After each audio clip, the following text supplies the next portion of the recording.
Hey guys, this is BJ from American Aquarium, and you're listening to Walk the Floor. I'm walking the floor over you. Walking the floor. I'm walking the floor. Walking the floor over you. Hola, senors and senoritas! Welcome. This is Chris Shiflett, and you are listening to another fine edition of Walking the Floor. I honestly don't remember where I was or what had happened when I recorded my last one of these little podcast intros, so I don't know if I'm going to repeat myself today, but let's just get into it. Okay, the big news this week, for the last week or so, my UK European solo tour dates have been on sale, and there's a whole bunch of dates. You probably listen to the tour announcement, or you can look at any of my social media. You can go to chrisshiflettmusic.com, and you can look at all the dates and buy tickets. We got Manchester, London, and Brighton are sold out.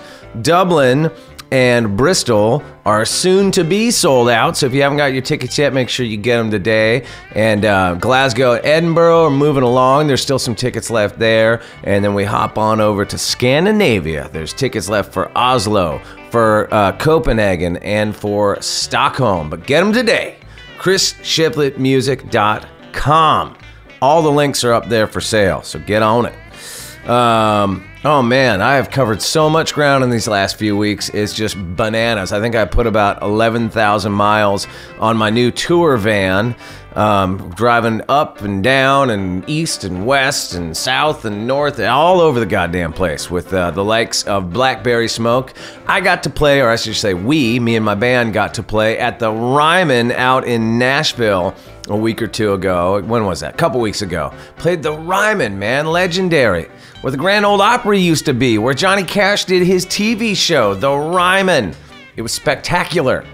I love Blackberry Smoke. I love touring with those guys. Please take us on tour again. After that, I headed out to Memphis and hooked back up with Kendall Marvel and Elizabeth Cook for like solo acoustic dates. Did another week and a half or so of those. It was awesome. Like Memphis, with the drunk sound man in Memphis who tried to destroy the show but couldn't because the crowd was just so rowdy and awesome. Atlanta, Athens, Asheville. I've never been to Asheville. So cool. Loved it. Raleigh, Maryville. I'd never been to Maryville before. Played at a Harley-Davidson dealer in Maryville, Tennessee. That was great. And then wrapped it up last weekend at the Basement East over there in Nashville, which was super, super awesome. 2 shows in Nashville in a week, man. Really raising the old profile. Just kidding. Anywho, the whole thing was great. All the touring's been great. I'm heading down to South by Southwest this coming week for a bunch of gigs, tons of gigs. What am I doing? I'm doing Ray Benson's birthday party. I'm doing the Yeti Showcase. I'm doing Luck Reunion. I'm doing Paul Cauthen's Review. I'm doing something over at Arlen, and a couple other things thrown in there that I'm probably just kind of forgetting because I'm old and senile, but it's going to be a hectic week. It's going to be a great week. If you're down there schmoozing and, you know, drinking free beers or whatever it is you do at South by Southwest, try to find me and come see one of my shows. I'm also going to be podcasting from Luck Reunion, and I'm going to be doing a live podcast there in front of an audience with Shaky Graves. Alejandro Shaky Graves is going to be my guest for that at Luck Reunion, and then I've got a couple others that I think are going to happen. I might be interviewing Mavis Staples, and I might be interviewing Hayes Carl. So it's going to be a fun, jam-packed, crazy week. Then I'm going to come home and get ready to go to Europe and go boogie-woogie over there with all my European friends. Anywho, lots and lots of stuff. So make sure you get on over chrisshiflettmusic.com and check out what's happening. Okay, let's advertise. Zounds.com, the greatest website in the whole world for the working musician. There is every order over $599 and above is eligible for Zounds.com's exclusive 12 payment plan with no application process and no interest charged ever. You just pay your first monthly installment and your gear ships right away. Zounds.com. And D'Addario. Let's not forget about D'Addario, because support for Walking the Floor comes from D'Addario. who is a fine maker of USA-made instrument strings and musical accessories. They're also committed to sustainability through the Playback program, recycling over 1 million used instrument strings. For more information on the Playback program, get on over to playback.d'addario.com. Okay, let's get to today's interview.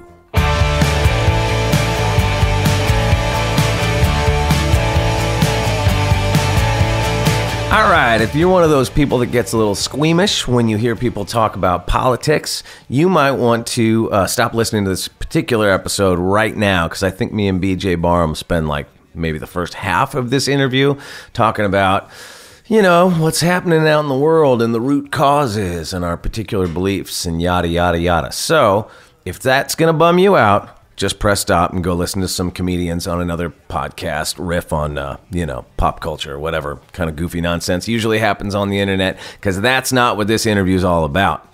This is my second time interviewing BJ, and I loved my first interview. I think I love this one even more. We talk about, gosh, so many things. Sobriety, fatherhood, working with a label for the first time. We talk about Tulsa. Talk about baritone guitars. I mean, come on. We talk about how his whole band, American Aquarium, up and quit, and he had to get a whole new band, which he's done, and made a great new record called Things Change. He even plays a song from it called One Day at a Time, all the way at the end. So make sure you listen all the way through. This is my man, BJ Barham, from American Aquarium on Walking the Floor. So I looked at the date of when I interviewed you the last time, which was almost a couple of years ago, and it was like September of 2016. Yeah, I just put out the solo record. Right, exactly. Yeah. You were touring your solo record. So yeah, it was in the naive pre-Trump days.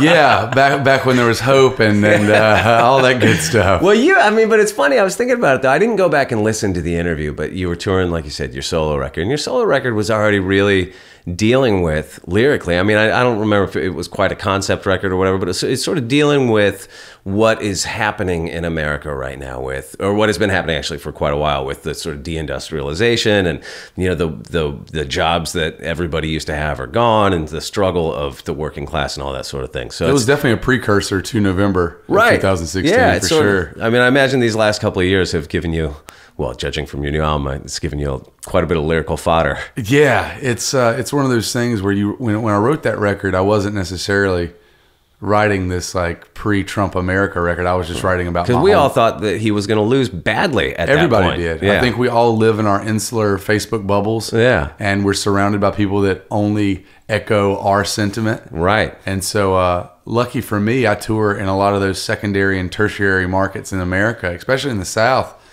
And I was telling a lot of my friends, it's like, I don't think you've seen the kind of uprising in these small towns. The middle class is what swung that election. Right.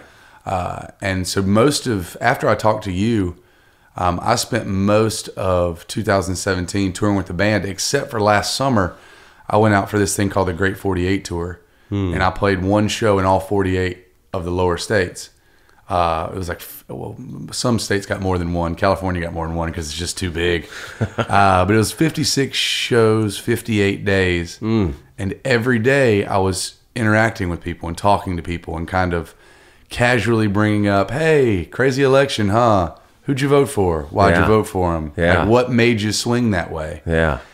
And at first, I was like a lot of the country, and I thought that anybody that voted for Trump was just a bad person. Right. That was my initial, like, what were you thinking? Right. But then once I started talking to these people and I started asking, why'd you do it? Yeah. That's when it got real. That's when they said, the Bush administration did nothing for my family. Well, okay, this is actually a quote I pulled that I really liked, because this gets right to the heart of what I think so many people are missing.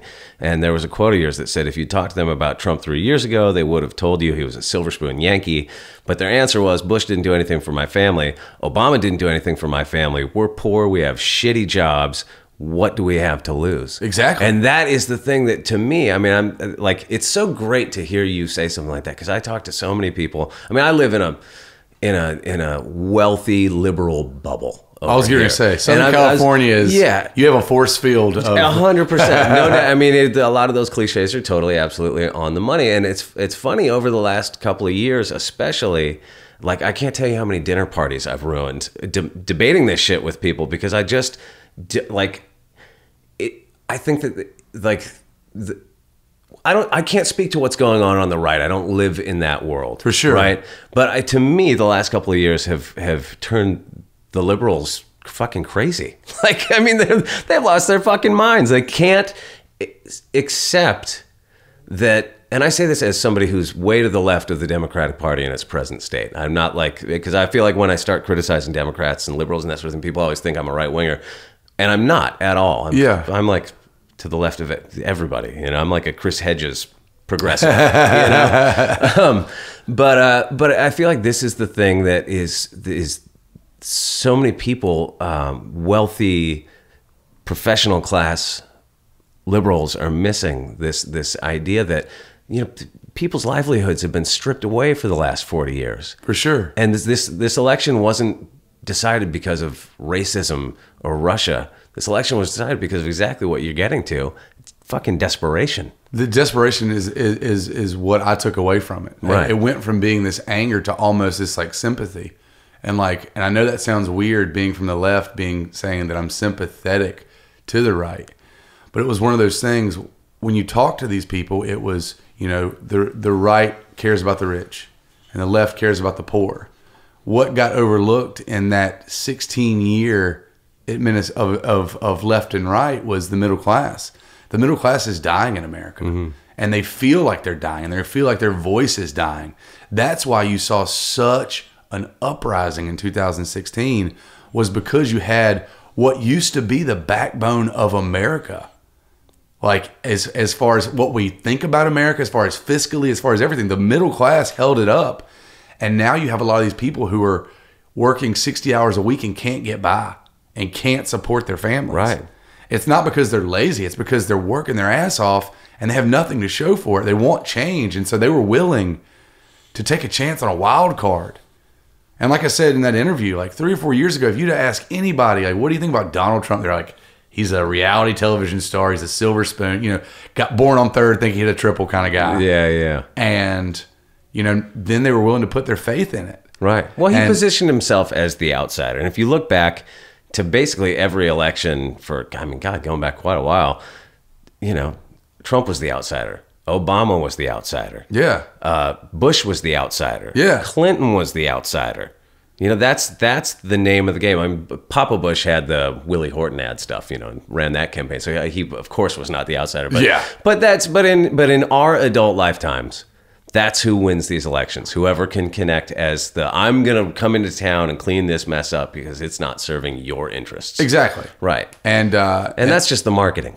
He had the best ad campaign. Right. And I hate to say it like that, but like Obama killed it. Obama was the first president that really got into social media and really diving into the youth vote and really actually getting the youth to vote. Well, and then in his reelection, he had that great gift from Mitt Romney when he said there was that gaffe caught on camera or something about the 47% of society is looking for a handout. I forget exactly what it was, but something like that, yeah. But like, you know, the Trump campaign, you know, it was like a lot of me and my friends live in this bubble, and they were just like, there's no way he's going to do it. And I was like, you're going to be surprised. Like, it's going to be a close election. It's interesting, like kind of what you're talking about. Like, I've had some of the most interesting political conversations with like Uber drivers in the last couple of years. You know, the people that are on the shit end of the stick of the economy. Yeah. You know, nobody's an Uber driver because that's like their, you know. Yeah, nobody went to school for 4 choice. years and was like, you know what I want to do? I want to be an Uber driver. Yeah. And that's where you get, you know, I mean, and I've met people across the political spectrum, you know, across the states while we're touring, that there's a common thread there. Like, this system isn't fucking serving us. And whether they identify as a conservative or identify as a progressive or whatever, there's like a common thread in there. For sure. I've in my lifetime, you know, I'm 34.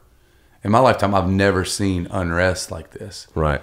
Because don't get me wrong, there's winners and losers in every election, and you know, for 8 years you get to poke your chest out and say my guy won, or you get to cower in the corner and be like, oh, the world's going to end. But that's I've never seen it like this though. That's the dangerous game right now, though, because people now, if we can call them the left, I mean, I would argue that the Democratic Party doesn't represent the true left. And I mean, the True. Democratic Party is a corporate right party. Yeah.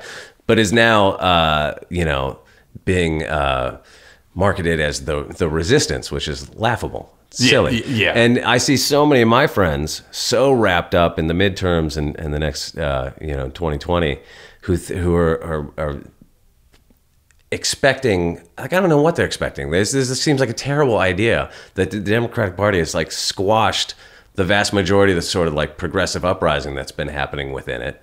They killed off most of those candidates in the primaries. Yeah. And they're running, CIA veterans and They're just focused right-wing on Democrats. anything to beat Trump. Anything to beat Trump. But then what do you wind up with? You wind up with a bunch of fucking CIA veterans or whatever. Yeah, exactly. That's not going to help. That's- Because that might defeat Trump. That doesn't defeat Trumpism.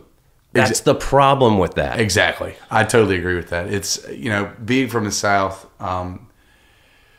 Trump gave a mouthpiece to some stuff that we as Southerners thought was gone. Right. We like to pretend it was gone. Right. The racism and kind of this underbelly of just hate. And, we as progressive Southerners were like, oh, finally, we're past that. We're moving forward. Hell, North Carolina went blue in 2008. First time since Carter. Really? It was like, we as a state were like, we are finally back on the map as a progressive Southern place. And then, when the Trump thing came through, it was just like all of these people that had kind of been told, you can't say that in public anymore, Grandpa. You can't say that, Dad. Finally was like, well, if the guy who's running for president can say it, I can say it. Yeah. And it gave this mouthpiece to a lot of stuff that we as Southerners thought was dead or at least pretended was dead. And so, like, being a Southerner now, it's like everywhere I go, people automatically assume, like, oh, you're Right. We already know where you stand, and it's like, no, you don't. But it's interesting though, because I totally agree. Like, this has emboldened some horrible fucking points of view to be spoken for sure out loud. In ways that you're absolutely right.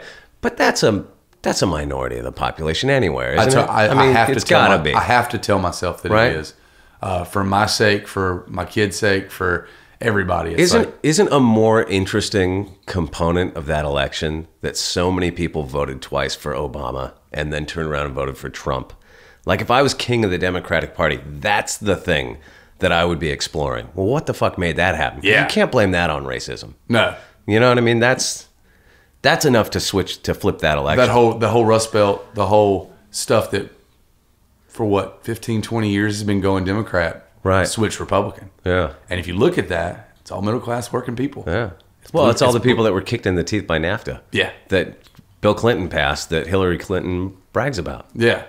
It's And while the election was going on, Obama was trying to get the TPP passed. Another big one of these crazy trade deals that's going to fuck American workers. Yeah. So it's like there's really no mystery to how it happened. to why we're here. Yeah.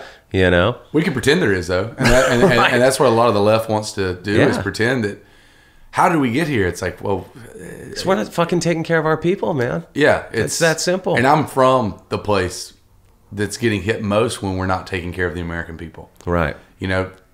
There's not multimillionaires living in Reidsville, North Carolina. It's all working stiffs that learned a trade job, that go to work every day. Most of them aren't college educated. Hell, some of them aren't even high school educated. Yeah. Go and work their trade, and they work hard, and they earn a living. Well, they try to earn a living. Yeah. And then at the end of the day, sometimes it just doesn't come out at the end of the week. Yeah. It's I have to see it every day, and my fan base, like especially in this style of music, anything Americana, anything based in an acoustic guitar, is gonna have 50-50. You're gonna have, the left that loves the songwriting and loves that you're an articulate Southerner that's coming through and saying stuff about life and your observations. But you're also going to have good old boys that relate to everything that I'm talking about. Sure. And so when I'm singing these songs, I'm literally singing to half the crowd I know voted left and half the crowd I know voted for Trump. Yeah.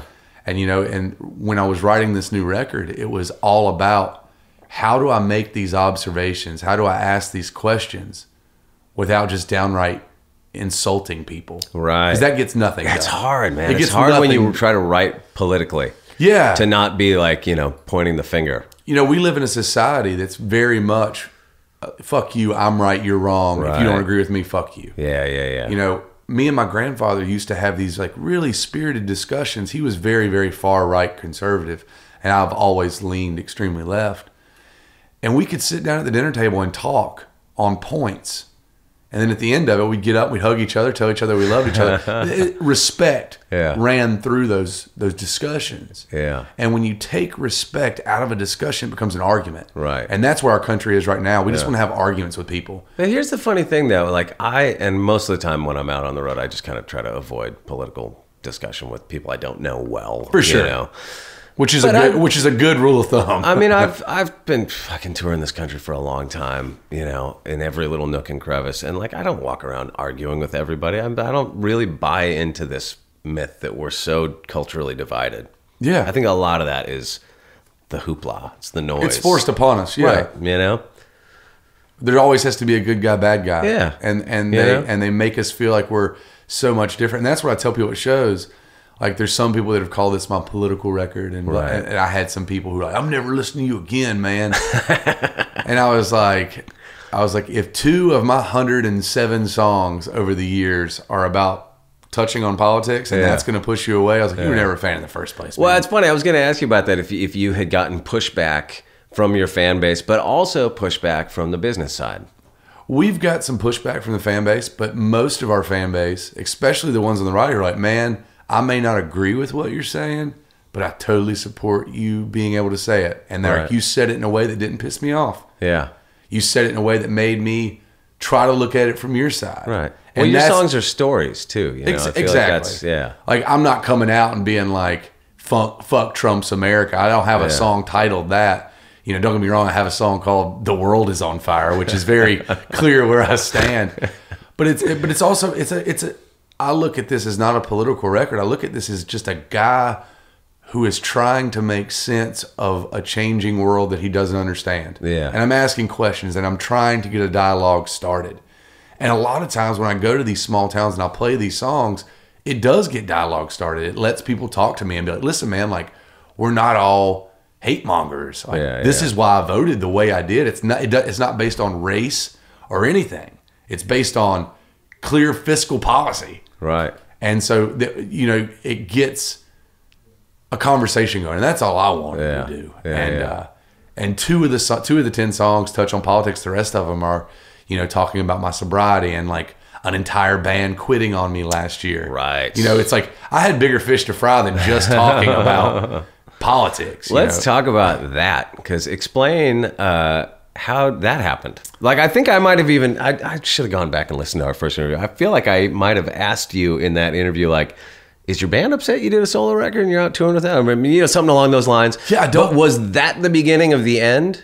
No, it was Because didn't you? Am I getting this right? Did the band kind of quit en masse, and then the guys that you had been touring with for your solo thing became the band, right? No, it was so basically I put out the solo record summer 2016 just because it was so different than American Aquarium stuff. It was a really stripped down record. Yeah. It was mostly fictional narrative. It was almost a concept record based in my hometown. Yeah. And so I didn't really feel like that would suit the autobiographical, chronological thing that the band had going. Because the band is kind of almost a journal. It's a chronological growth of me as a person. Yeah. Just kind of making these observations about relationships and life and the world.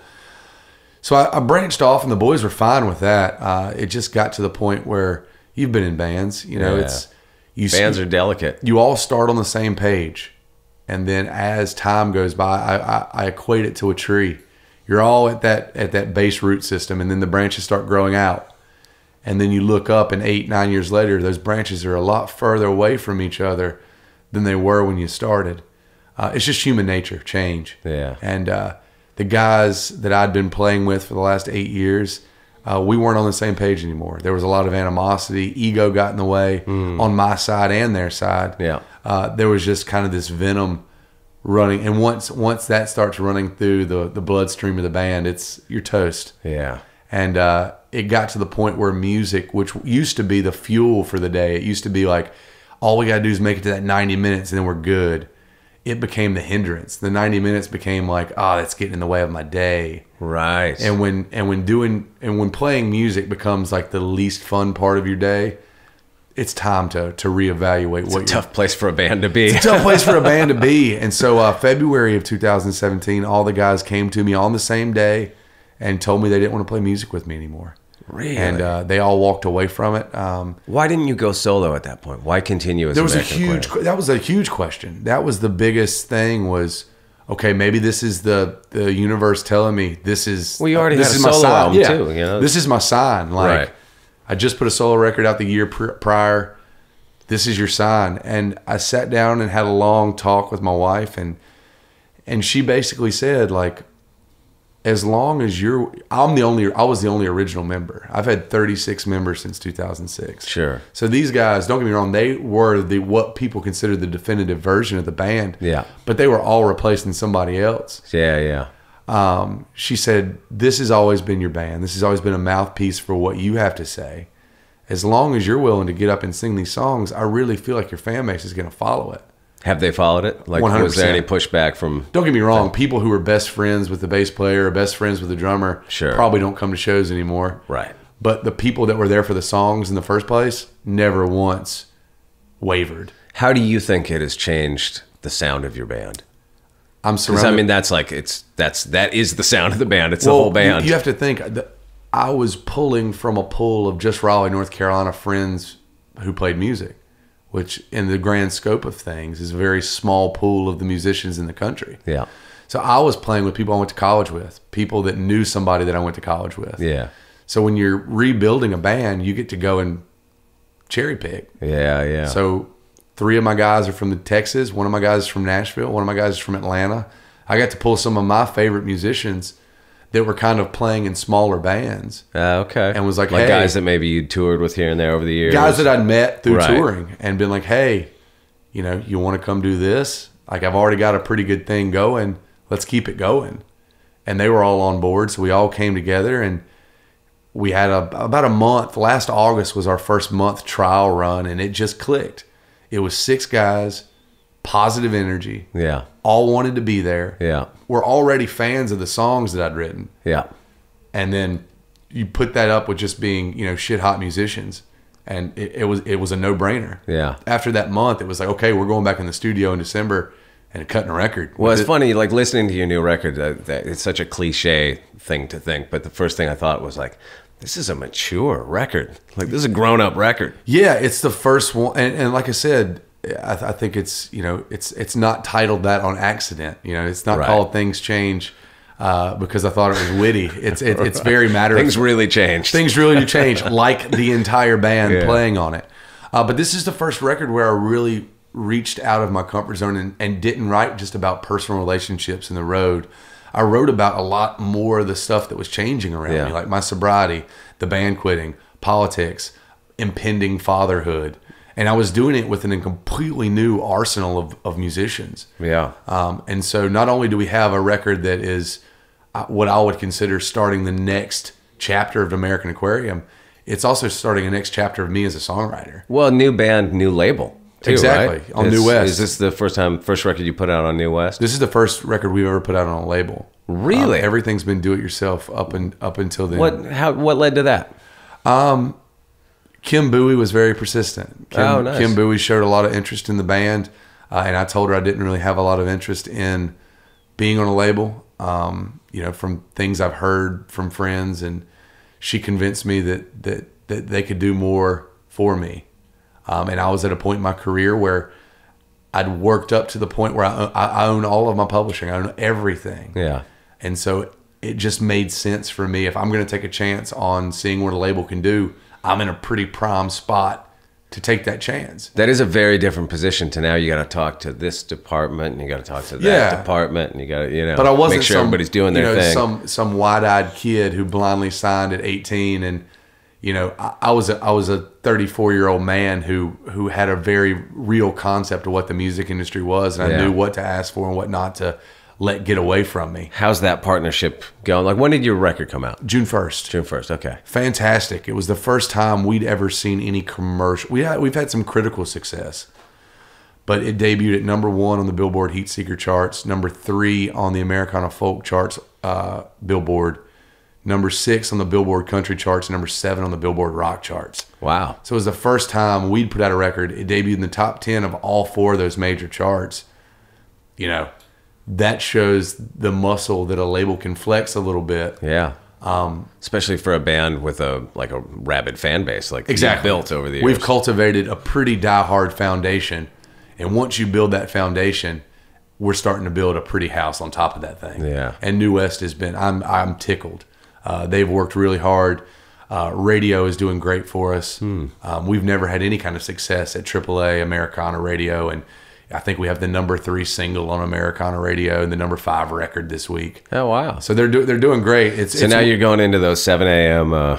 Morning drive time radio doing a interviews. lot of phoners, doing Yeah. a lot of as soon as the bus parks, you Yeah. know, you're taking the an Uber over to whatever station it is and doing the 2 songs on the air kind of thing. I'm here to play a song. Exactly. You know, you sound like you've been gargling cement all day. Yeah. But it's been really, really neat. So tell me about the actual making of the record. So who was the producer? Producer was John Fulbright. Okay, why do I know that name? Like, John what- Fulbright was a Grammy-nominated songwriter a couple years ago. Tulsa, Oklahoma boy. One of my favorite songwriters, period. Just a brilliant, brilliant storyteller. And you made the record down in Oklahoma. we made right? it in Tulsa. Right. Yeah. Do you think do you feel like that influenced what you guys made? Of course. It's, you know, I'm one of those guys, I don't want to make every record in Raleigh, North Carolina. Right. I made 1 record in Raleigh. Every record I try to go somewhere different and make a record. We did a couple records ago, we recorded on the Muscle Shoals, Alabama. Isbell was the producer. Nice. We did a record in Asheville, North Carolina with Brad Cook. So with this record, we knew we were either going to do it in Tulsa or Memphis. We wanted to pick a town a lot like Muscle Shoals that used to have a vibrant musical history that maybe hasn't seen the heyday recently. Am I right in thinking that Tulsa is where they shot Outsiders and Rumblefish? I know that Essie Hinton is from Tulsa. I think that's where they shot those So movies. I know that she wrote those books in Yeah. Tulsa. And I think I might be. That's all supposed to be Tulsa. That in is those Tulsa. books. Yeah, It's supposed to be for Tulsa. sure. Yeah. Pony Boy. Pony Like, Boy. It's all Come supposed on. to be Stay Gold. Stay Pony Gold. Boy. It's also that's Tulsa. Yeah. And so you got to think J.J. Cale, Leon Russell, Shelter Records. Right. Tulsa had a heyday in the 70s and 80s.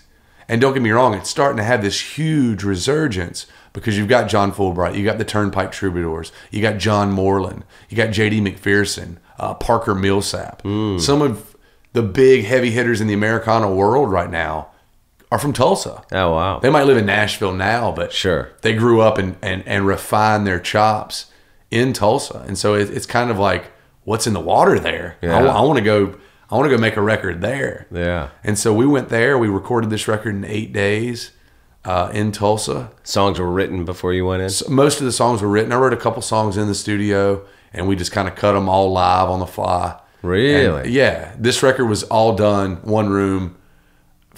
We had a couple overdubs here and there. But Yeah.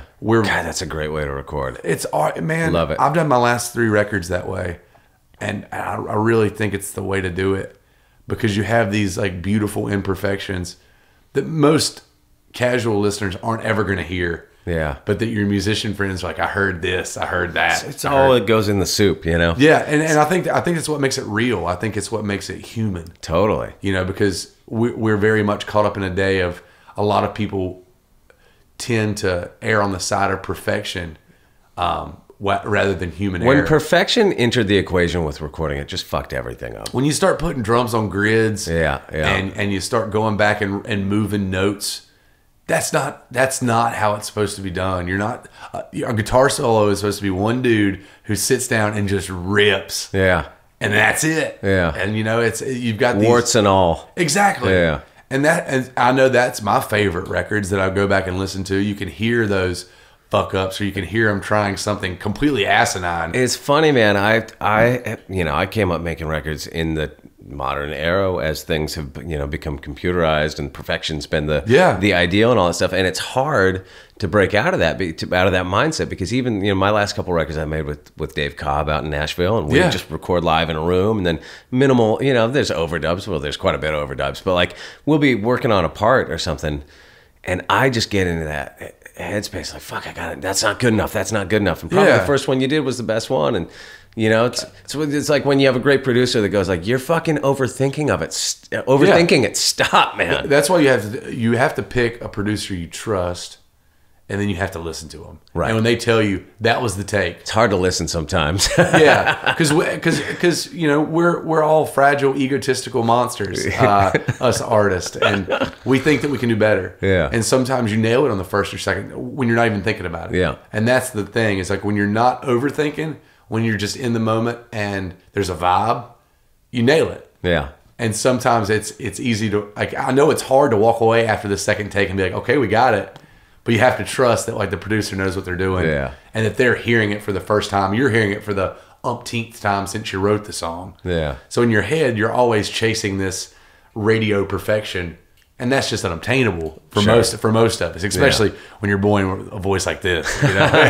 You have to realize that like you're catching a vibe and you're not Right. going to catch perfection. Did I hear some baritone guitar on Work Conquers All? You did. Yes, You I did. love the baritone guitar. It's- Like for me, when I hear the that's like such an overlooked instrument in the sort of, you know, country roots. I hope it comes back because it's one of my favorite things. It's Every time I hear it, I'm always like, oh, that guy knows what's up. Well, a lot of all those old like Dwight Yoakam records. Yes, You know, it's exactly. all just like the baritone guitar is like That's the twang, man. it makes you feel something. Yeah. Like when you hear it, you're like, that's a country song. Totally, exactly. Like it's one of those Exactly. instruments that like the minute you, it's like pedal steel guitar. Yeah. It's like the minute I hear that, I'm like, okay, now we're dealing with Yeah. somebody that knows what they're doing. Yeah, I know what's in this guy's record collection. Yeah, exactly, Yeah, exactly. yeah. And so that was a song that we knew had to have it.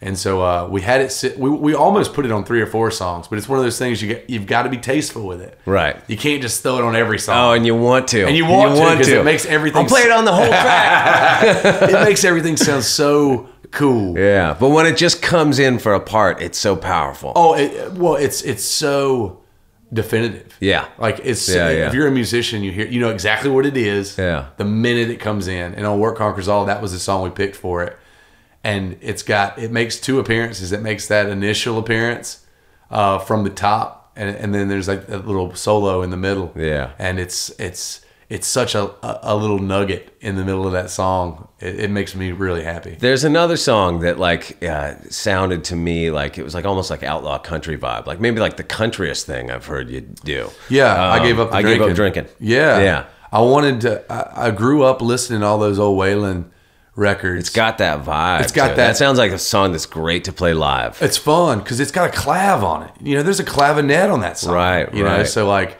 it's fun to kind of where funk meets. That's where the nasty comes country. from, It's man. just Come on. It's just Yeah. dirty. Yeah. And Fulbright played the clav on that, and our keys player now plays the clav live on it, and it's such a funky song. And I wanted to write this kind of classic, stereotypical honky tonk song about sobriety. Right. You know, because so many opposite of so what they're many all of them about. are based in going to drink Yeah. at a honky And I'll tonk. get whiskey bent and hellbound. Exactly. I wanted to write the antithesis of that song, but still have kind of the playfulness of that those songs have. Yeah.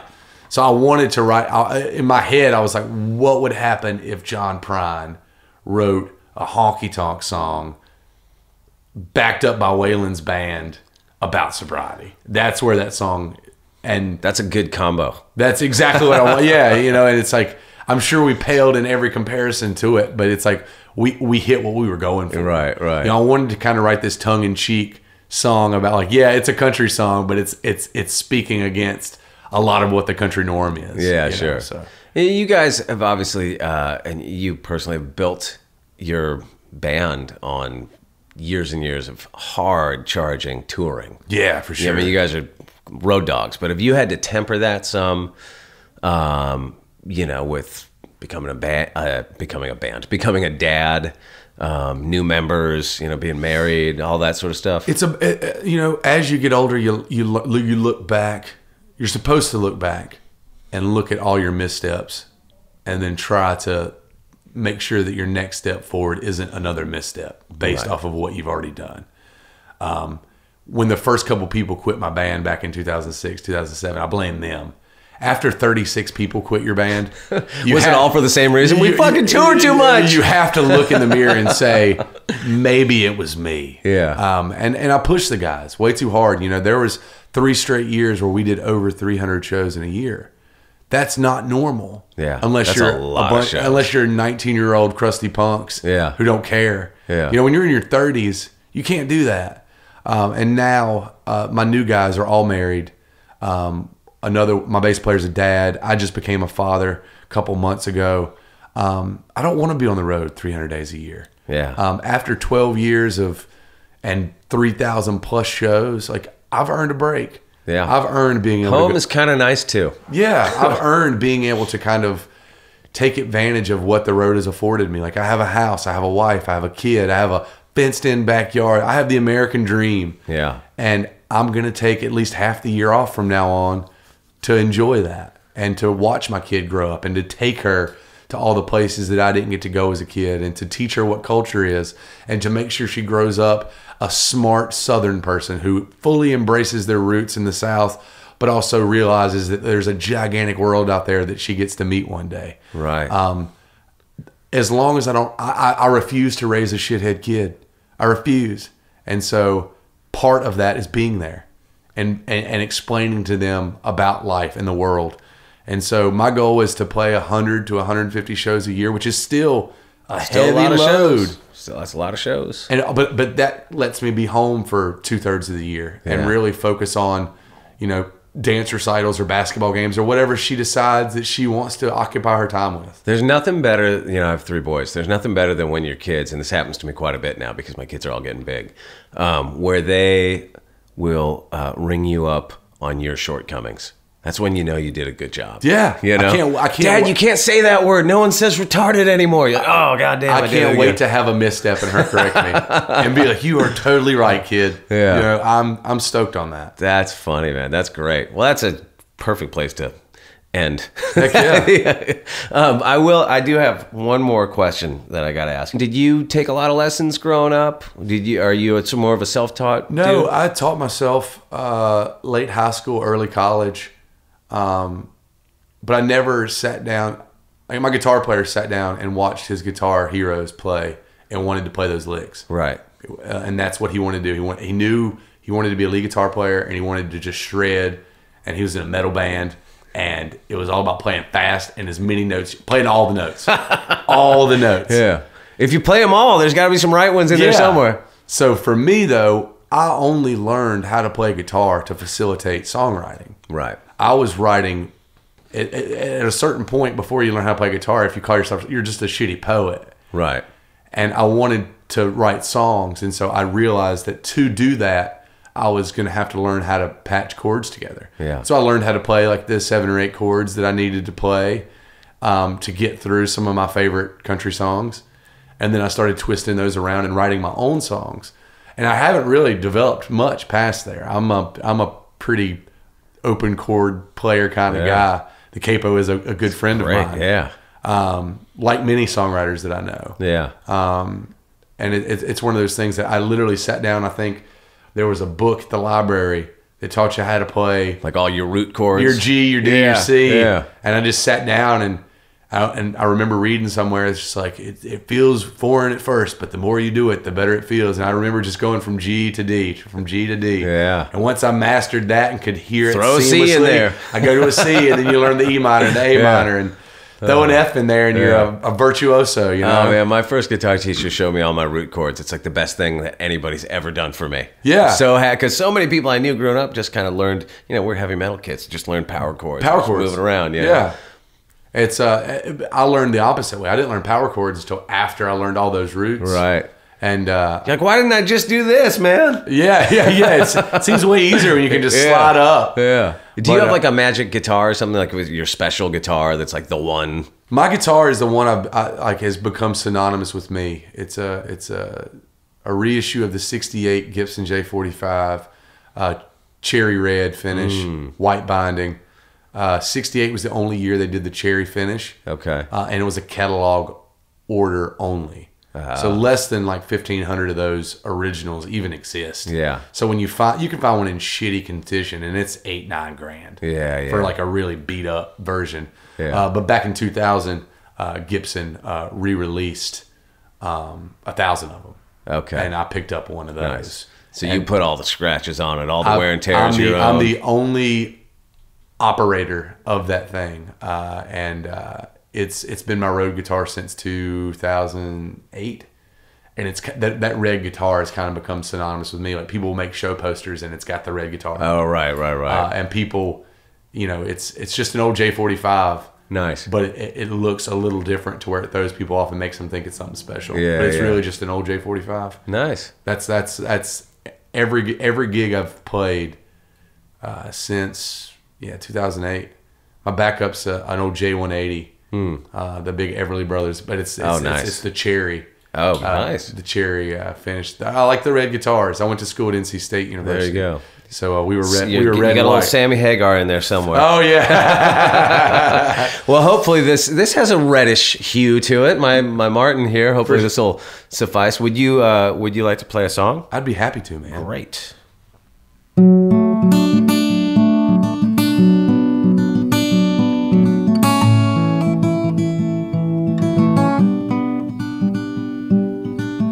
Wide-eyed and 21, another shot of Jameson to calm my nerves before this nightly masquerade. What people saw was nonchalant, a complex conditioned response, a chemical reaction, brown liquor and self-doubt. So that I could stand up on this stage like a guilty child, avoiding blame. I'd kick, I'd scream, I'd curse the name of the girls that walked away.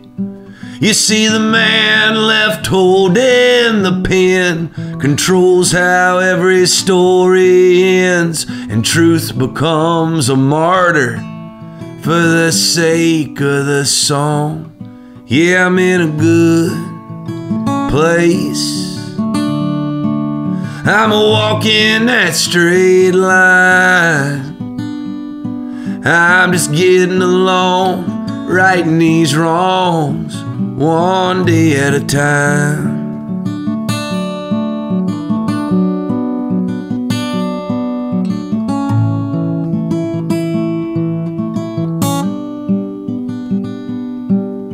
For years the drinks were just a crutch, until the drinks were just too much. I guess it comes with a job. Hail, hail, rock and roll.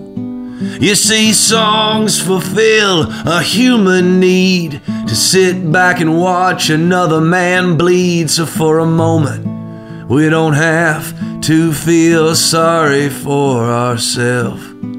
And this imaginary confidence became my first line of defense. If you don't let them in, boy, they'll never let you down. But she broke through and took control, my sweetheart of the rodeo. And for the first time I found something I couldn't afford to lose. You see, I'm in a good place. I'm a walking that straight line.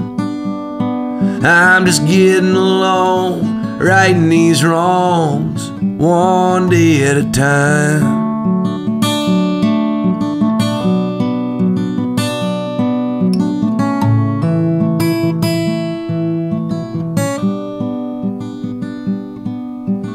Every now and then I miss the way that highball glass would kiss my lips like a long-lost love welcoming me home.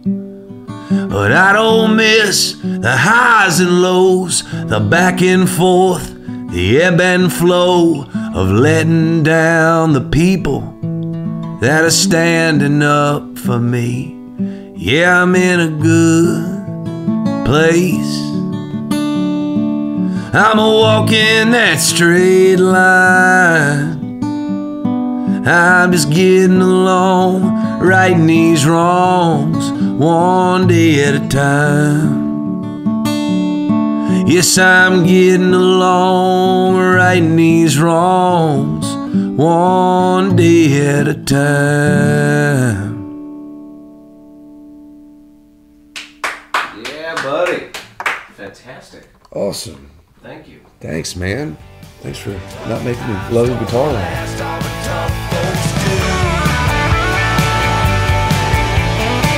All right, that was BJ Barham from American Aquarium on Walking the Floor, playing his beautiful song One Day at a Time from his latest record, Things Change. Make sure you get on over to walkingthefloor.com. I'm going to put some cool links up there so you can track BJ out there in the world, see where he's playing, see what he's up to, buy his t-shirts. Come on.